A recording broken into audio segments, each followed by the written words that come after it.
I think the key recent development with regards to Russian defence spending, certainly over the last few months, has been that we've gone from a period where the defence budget was under a lot of pressure to signs of a renewed growth within Russian defence spending.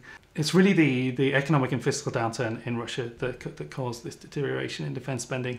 We saw recession in Russia, the collapse of oil prices as well, and then economic sanctions following the annexation of Crimea as well. And that caused defence expenditure to fall by around 10% between 2016 and 2017. And there was an additional cut of 5% planned for 2018 as well. And the key development in the last few months is that we've seen that 5% cut turn into a 3% increase. And what this suggests at the moment is that we've seen a move from the Russian government to stop cuts to defence expenditure and to look to grow the defence budget going forward, even if that growth remains quite tentative at the moment.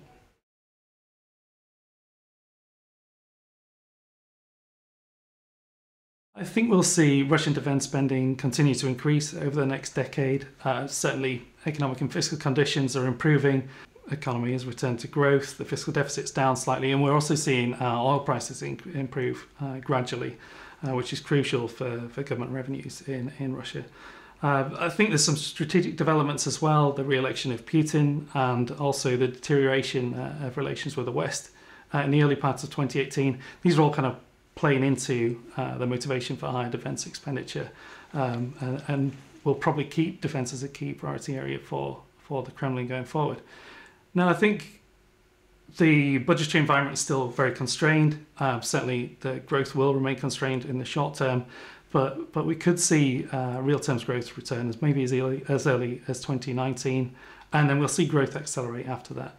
And what we're expecting to see is that defence expenditure will increase from something like 50 billion in 2018 to around 60 billion by 2027.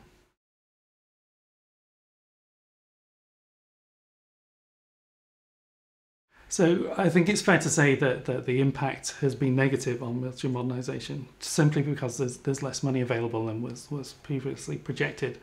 If you listen to government officials and military officials, then they're still predicting that 70% of military equipment will be of a modern standard by 2021. That's only around a year behind schedule, so good progress made on that in those terms.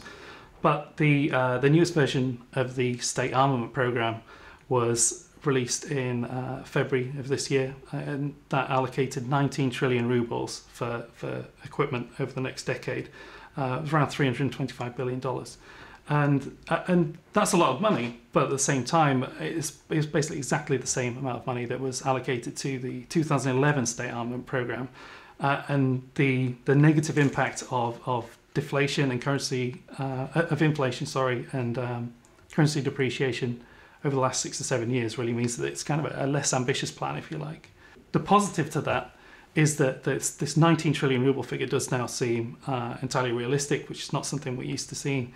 It's entirely achievable, certainly from our perspective of our projections. And I think we may even see upward revisions to that programme going forward.